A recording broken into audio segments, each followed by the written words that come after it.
Ressentir l'indifférence. Attitude à éviter pour préserver votre valeur. Avez-vous déjà eu l'impression de donner tout ce que vous avez seulement pour être accueilli par l'indifférence? Imaginez ceci. Vous investissez votre cœur dans une relation, un projet ou même une amitié.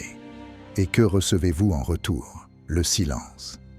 C'est frustrant, n'est-ce pas? Mais voici le hic.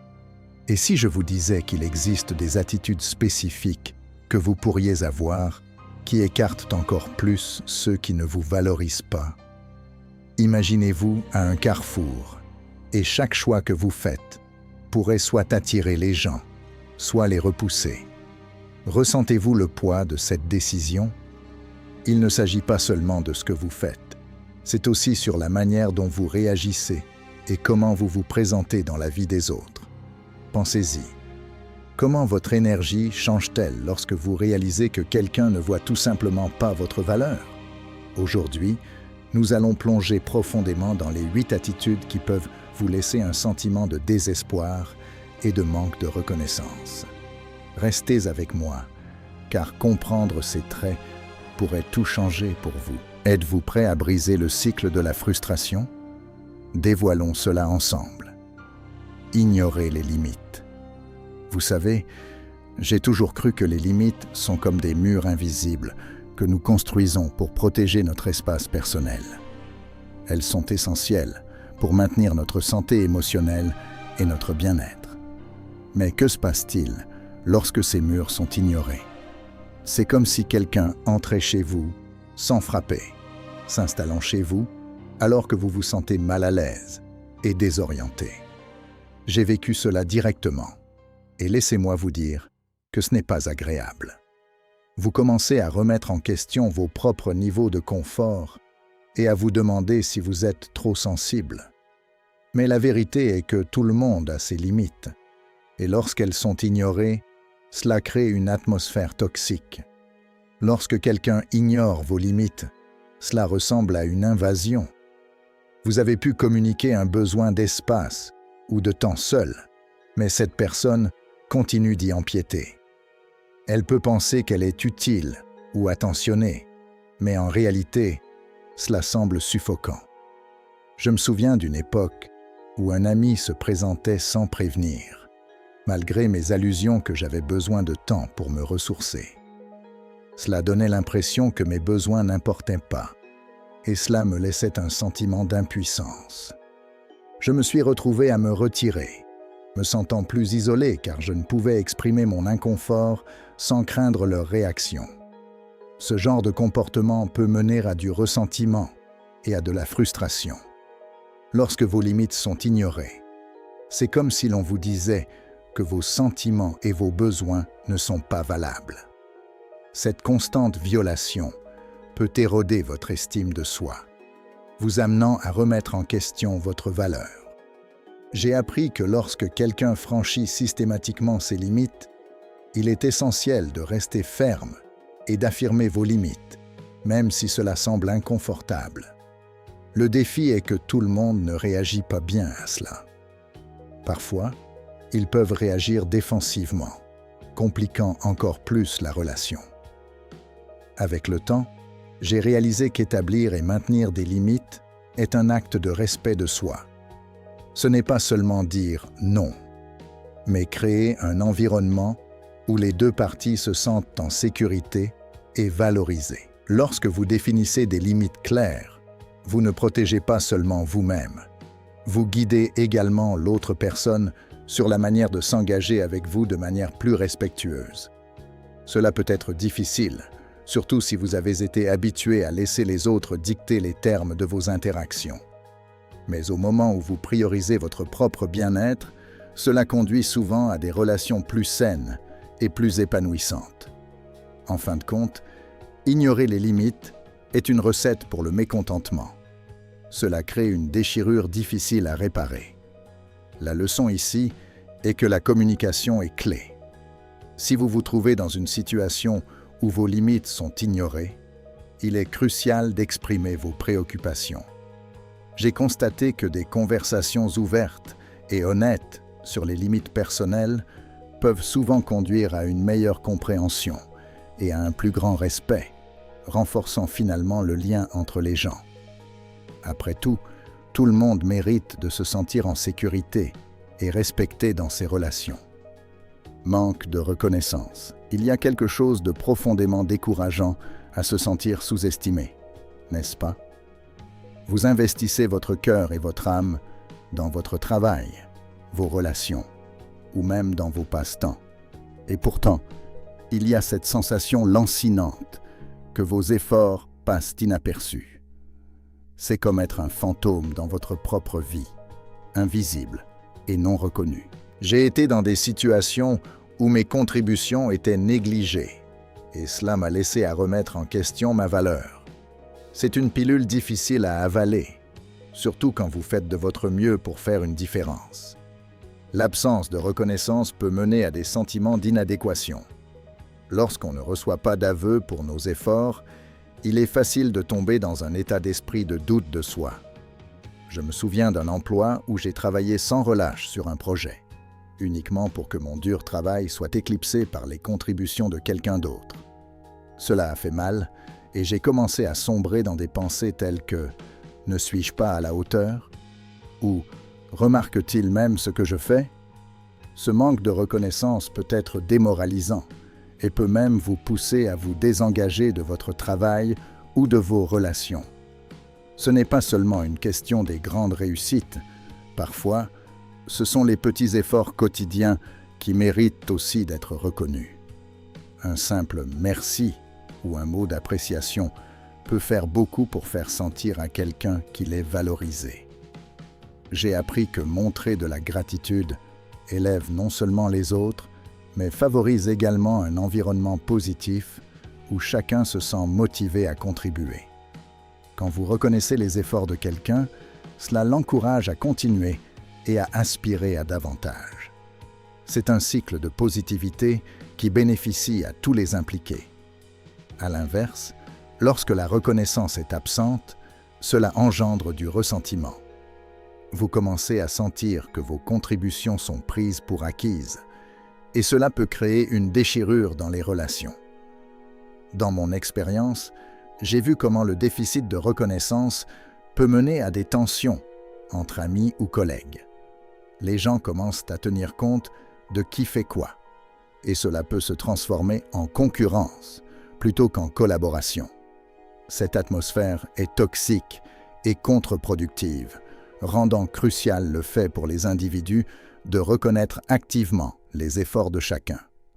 En fin de compte, la reconnaissance n'est pas seulement une question de louange, c'est une question de respect.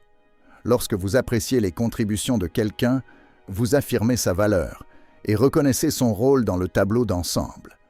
J'ai réalisé qu'investir du temps pour reconnaître les autres non seulement renforce les relations, mais crée également un sens de communauté et de soutien. Nous voulons tous nous sentir vus et appréciés, et il est de notre responsabilité de veiller à ce que ceux qui nous entourent se sentent de même. Après tout, chacun mérite de savoir que ses efforts comptent. Critique destructrice. Avez-vous déjà eu quelqu'un dans votre vie qui semblait se nourrir de critiques? C'est comme si son passe-temps favori était de pointer vos défauts et vos lacunes. J'ai eu ma part de cette expérience et laissez-moi vous dire que c'est incroyablement épuisant. La critique destructive ne fait pas que blesser. Elle érode votre estime de soi et vous fait remettre en question vos capacités. C'est le genre de retour qui vous laisse sentir vaincu et indigne. Et il peut prendre longtemps pour se rétablir de ces impacts. Ce qui est particulièrement insidieux avec la critique destructive, c'est qu'elle se déguise souvent en retour constructif. La différence est frappante, mais parfois difficile à discerner sur le moment. Je me souviens avoir reçu des commentaires qui prétendaient être utiles, mais qui étaient imprégnés de négativité qui éclipsait toute possibilité de croissance. Au lieu de me sentir inspiré à m'améliorer, je me suis senti écrasé par le poids de leurs mots. C'est un cycle toxique qui peut mener à la peur de prendre des risques ou d'essayer de nouvelles choses, car vous commencez à anticiper la critique plutôt que le soutien. L'impact de feedback constant négatif peut être profond. Vous commencez à intérioriser ces critiques, croyant qu'elles vous définissent. Je me suis retrouvé dans des situations où j'évitais de partager mes idées ou d'exprimer mes opinions, craignant qu'elles soient mal rejetées. Cela crée une culture du silence, où les individus sentent qu'ils ne peuvent pas s'exprimer ou contribuer sans faire face à des moqueries. Cette atmosphère étouffante nuit non seulement aux individus, mais peut aussi entraver la croissance de l'ensemble du groupe ou de l'équipe. De plus, la critique destructive manque souvent de contexte ou de compréhension. Il est facile de signaler ce que quelqu'un fait mal sans reconnaître les défis auxquels il fait face. J'ai appris que le retour d'information devrait être une rue à double sens, où les deux parties participent à un dialogue constructif. Au lieu de démolir quelqu'un, il est vital d'offrir soutien et guidance. Lorsque vous abordez quelqu'un avec empathie et compréhension, vous créez un environnement où cette personne se sent en sécurité pour apprendre et grandir. Dans un monde où nous sommes souvent nos propres critiques les plus sévères, recevoir des critiques destructrices des autres peut aggraver nos doutes. Il est essentiel de cultiver un état d'esprit qui valorise le retour constructif tout en reconnaissant la différence entre les conseils utiles et les critiques nuisibles. J'ai compris que, bien que le retour d'information soit important, la manière dont il est transmis est tout aussi cruciale. Créer un environnement de soutien où chacun se sent valorisé peut mener à la croissance et à l'amélioration sans le poids de la négativité qui pèse sur eux. Après tout, nous méritons tous d'être encouragés plutôt que dénigrés. Indifférence émotionnelle. Vous savez, il y a des moments où vous attendez simplement que quelqu'un réagisse, qu'il montre qu'il se soucie de vous. C'est comme si vous versiez votre cœur, partageant vos peurs ou votre excitation. Et tout ce que vous obtenez en retour, c'est le silence ou un haussement d'épaule. Cette indifférence peut être incroyablement douloureuse. C'est comme si vos émotions flottaient dans l'air et que l'autre personne avait décidé de les ignorer complètement. Dans une relation, ce manque de réponse émotionnelle peut créer une atmosphère froide et peu accueillante.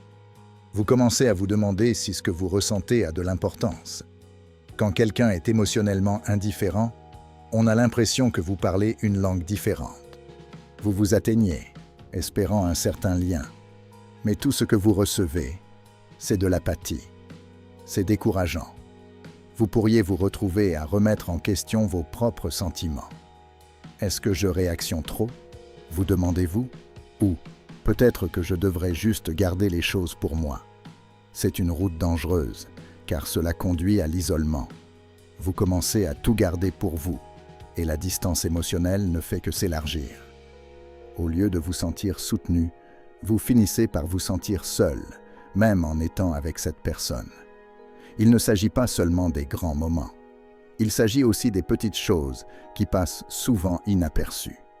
Les petites victoires que vous voulez partager, les jours difficiles que vous avez besoin que quelqu'un reconnaisse. Lorsque votre partenaire ou votre ami ne répond pas, cela envoie le message que son propre monde est plus important que le vôtre. Avec le temps, cette indifférence émotionnelle s'accumule comme un poids sur vos épaules. Cela peut éroder votre estime de soi, vous faisant sentir moins valide. Vous commencez à croire que vos joies et vos peines n'ont pas d'importance dans le grand schéma des choses. L'impact de l'indifférence émotionnelle va au-delà des sentiments immédiats de blessure. Cela peut créer un cycle toxique où vous commencez à vous retirer émotionnellement comme mécanisme de protection. Vous arrêtez de partager vos pensées et vos sentiments, craignant qu'ils soient accueillis avec la même indifférence. Ce retrait peut mener à des malentendus et à du ressentiment. C'est un cycle vicieux qui peut devenir incontrôlable. Plus vous vous éloignez, plus l'autre personne peut se sentir justifiée dans son indifférence, pensant « Eh bien, il ne me parle plus ». C'est une ironie triste, en réalité. En fin de compte, l'indifférence émotionnelle peut être l'un des aspects les plus dommageables d'une relation. Elle crée des barrières qui sont difficiles à franchir. Une fois la confiance érodée, il est difficile de reconstruire cette connexion émotionnelle. Vous pourriez vous retrouver à désirer les jours où vous vous sentiez valorisé et compris, mais il est difficile de revenir en arrière quand l'indifférence a pris racine. Le paysage émotionnel devient aride, et ce qui était autrefois une connexion vibrante devient un lointain souvenir. Manipulation et contrôle. Parlons de quelque chose qui peut vraiment déformer le tissu d'une relation. La manipulation et le contrôle. C'est une pente glissante, et avant que vous ne vous en rendiez compte, vous êtes pris dans une toile où chaque décision semble lourde et chaque choix est scruté. Vous pourriez penser que vous prenez vos propres décisions, mais il y a une sensation lancinante au fond de votre esprit que quelqu'un tire les ficelles. Cela peut être incroyablement désorientant, surtout lorsque vous réalisez comment votre autonomie est sapée. Quand quelqu'un essaie de contrôler vos sentiments et vos décisions, c'est comme s'il vous enfermait dans une boîte. Vous commencez à perdre de vue ce que vous voulez vraiment ou ce que vous ressentez, alors que leur voix devient plus forte que la vôtre. Ce n'est pas seulement une question de faire des choix, c'est avoir l'impression de n'avoir pas le choix du tout. Vous pourriez vous trouver à justifier leur comportement, pensant « Ils ne veulent que ce qu'il y a de mieux pour moi ». Mais c'est ici que la manipulation s'insinue. Ce qui semble être de l'affection peut souvent masquer un désir de pouvoir sur vous. Ce genre de dynamique peut éroder votre estime de soi. Vous commencez à douter de vos instincts, de vos désirs, de votre sentiment même d'identité. Vous pourriez vous sentir coupable de vouloir affirmer votre propre volonté. Suis-je égoïste? Pourriez-vous vous demander, alors que tout ce que vous voulez, c'est exprimer vos propres besoins. C'est un endroit déroutant, et cela peut vous laisser paralysé. Vous pourriez finir par vous conformer à des choses qui ne vous conviennent pas. Tout cela parce que vous êtes pris dans ce cycle de manipulation. Avec le temps, les effets de la manipulation et du contrôle peuvent se répercuter, affectant non seulement vous, mais aussi la relation elle-même. Vous pourriez vous retrouver à devenir amer, et ce ressentiment peut s'accumuler jusqu'à devenir explosif. C'est comme un autocuiseur qui a été scellé hermétiquement. Finalement, quelque chose devra céder, et lorsque cela se produit, cela peut mener à des affrontements intenses, ou, pire, à une rupture totale de la communication. Le tissu même de votre relation commence à s'effilocher. En fin de compte, la manipulation et le contrôle peuvent vous laisser sentir piégé dans une relation qui semblait autrefois sûre et aimante. Cela peut créer un environnement toxique où vous remettez constamment en question votre valeur et votre liberté. Avec le temps, vous pourriez réaliser que vous devez reprendre votre autonomie et affirmer votre place dans la relation. C'est une étape difficile, mais nécessaire vers la guérison et la reconstruction d'une connexion basée sur le respect mutuel plutôt que sur le contrôle. Promesse vide. 1. La promesse vide par excellence. Vous savez comment ça se passe. Quelqu'un dit qu'il va faire quelque chose et vous ressentez cette lueur d'espoir s'enflammer. Vous leur faites confiance, croyant qu'une fois de plus, les choses vont changer. Mais ensuite, avec le temps, la réalité s'établit. Ils ne tiennent pas leur promesse, et cette promesse s'évanouit dans le néant. C'est frustrant, n'est-ce pas?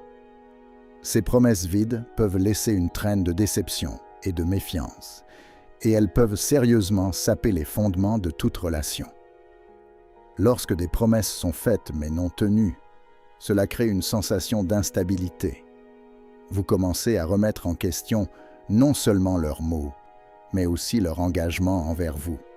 Se soucie-t-il vraiment de moi? Vous vous demandez peut-être. Chaque promesse non tenue érode votre confiance. Et bientôt, vous êtes laissé avec un doute lancinant qui persiste comme un nuage sombre. Il est difficile de construire un avenir avec quelqu'un lorsque ces mots semblent plus de la fumée que de la substance. Vous pourriez vous retrouver à hésiter à vous enthousiasmer pour des projets futurs, craignant qu'ils ne se réalisent tout simplement pas. Chaque fois qu'une promesse est rompue, il devient plus difficile de croire en la suivante. Vous pouvez vous retrouver piégé dans un cycle d'espoir et de déception, où chaque assurance semble être un piège. Peut-être que cette fois-ci sera différente. Vous vous dites, pour finalement être déçu à nouveau. Il devient épuisant de naviguer dans une relation où les mots ne correspondent pas aux actions. Vous pourriez même avoir l'impression de marcher sur des œufs, attendant toujours la prochaine chute. Le coût émotionnel de promesses vides peut être lourd. Cela peut mener à des sentiments de ressentiment et de frustration, créant un fossé entre vous et l'autre personne. Vous pourriez commencer à sentir que vous êtes le seul à fournir les efforts, menant à un déséquilibre. Avec le temps, ce déséquilibre peut se manifester en disputes ou en retraits émotionnels, alors que le poids des attentes non satisfaites devient insupportable. Au final, les promesses vides peuvent éroder le cœur même d'une relation. La confiance est difficile à reconstruire une fois qu'elle a été brisée de manière répétée, et les cicatrices émotionnelles peuvent persister longtemps après que les mots ont été prononcés. Vous pourriez commencer à remettre en question non seulement la relation, mais aussi votre propre jugement. C'est une réalisation douloureuse qui peut vous laisser désorienté, et il peut falloir du temps pour trier les décombres laissés par ces promesses non tenues. Comparaison négative. Il est incroyable de constater à quelle fréquence nous nous retrouvons pris dans l'engrenage des comparaisons négatives. Vous savez, ce moment où quelqu'un ressent le besoin de mesurer votre valeur par rapport aux réalisations des autres. C'est comme s'ils avaient une règle invisible, et chaque fois que vous partagez un succès, ils la sortent pour voir comment vous vous alignez. Oh, c'est super, mais avez-vous entendu ce que Mike a fait? Il a eu une promotion la semaine dernière. Soudain, votre petite victoire semble dérisoire, et c'est comme si quelqu'un venait de vous tirer le tapis sous les pieds. Je me souviens d'une période où j'étais vraiment fier d'un projet que j'avais terminé au travail. J'avais consacré d'innombrables heures, mettant mon cœur et mon âme dedans. J'étais enthousiaste à l'idée de partager mon succès avec mon partenaire. Mais au lieu du soutien que j'espérais, j'ai été confronté à une comparaison avec un collègue qui avait récemment remporté un prix de l'industrie. Cela a été comme un coup de poing dans l'estomac. Au lieu de célébrer mon accomplissement, j'ai eu l'impression d'être juste une note de bas de page dans l'histoire de quelqu'un d'autre. Voilà le problème avec ces comparaisons. Elles peuvent transformer la joie en inadéquation en un instant. Ce type de comportement crée une atmosphère toxique où vous vous sentez constamment insuffisant. C'est comme une course sans fin, où vous restez toujours à la traîne, peu importe combien vous essayez. J'ai constaté que plus quelqu'un vous compare aux autres, moins vous êtes susceptible de prendre fierté de vos propres réalisations.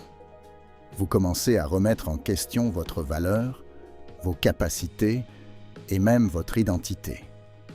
Peut-être que je ne suis tout simplement pas fait pour ça, pensez-vous. Et cette voix de doute devient de plus en plus forte, noyant tout sens de fierté que vous auriez pu avoir. Ce qui est encore pire, c'est que ces comparaisons ignorent souvent les qualités uniques et les forces qui font de nous ce que nous sommes. Tout le monde a son propre parcours, et comparer deux chemins n'est pas seulement injuste, mais aussi peu productif. Ce n'est pas parce que quelqu'un d'autre a accompli quelque chose que vos réalisations sont moins significatives. Il est essentiel de reconnaître que chaque personne a son propre calendrier, avec des défis et des victoires différents. Mais lorsque vous êtes constamment bombardé de comparaisons, il est facile d'oublier cela. En fin de compte, ces comparaisons négatives peuvent aussi éroder les relations. Lorsque vous sentez que vos réalisations ne sont jamais à la hauteur, cela crée une distance entre vous et la personne qui fait ces comparaisons. Vous commencez à vous retirer, pensant que vous devez prouver votre valeur, et cela peut mener à du ressentiment. Au lieu de vous élever les uns les autres, vous finissez par créer une hiérarchie de succès qui ne sert qu'à vous abattre. C'est un cycle vicieux qui peut être difficile à briser, mais le reconnaître est le premier pas pour retrouver votre estime de soi. Manque d'empathie.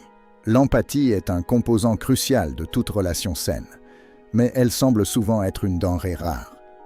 Je ne peux pas compter le nombre de fois où j'ai essayé d'expliquer mes sentiments à quelqu'un, seulement pour être accueilli par des regards vides ou des commentaires désinvoltes. C'est comme parler à un mur. Mes expériences et émotions rebondissent sans laisser de traces. Ce manque d'empathie peut vous faire sentir isolé et désespéré, comme si vos sentiments n'avaient aucune importance. Je me souviens d'une journée particulièrement difficile où je me sentais accablé par des problèmes de travail et personnels. J'ai contacté un ami, espérant trouver un peu de compréhension, ou même simplement une oreille attentive. Au lieu de cela, j'ai eu un discours sur la façon dont je devrais être plus positif et ne pas laisser les choses m'abattre. C'était comme si mes luttes représentaient un fardeau pour eux, et je me suis senti encore plus seul à cause de cela. L'empathie consiste à se connecter avec quelqu'un à un niveau plus profond, à comprendre ses luttes et à reconnaître ses sentiments. Sans cela, vous restez invisible et inaudible. Ce qui est alarmant, c'est que ce manque d'empathie mène souvent à un cycle de solitude. Lorsque vous sentez que vous ne pouvez pas partager vos expériences sans être jugé ou minimisé, vous commencez à vous enfermer. Vous arrêtez d'atteindre les autres, vous convainquant que cela ne vaut pas la peine. Cette isolation peut être suffocante, créant une barrière qui rend encore plus difficile l'expression de vos émotions. Vous commencez à ressentir que vous vivez dans une bulle, entouré de gens, mais complètement déconnecté d'eux. De plus, le manque d'empathie peut mener à des malentendus et des conflits.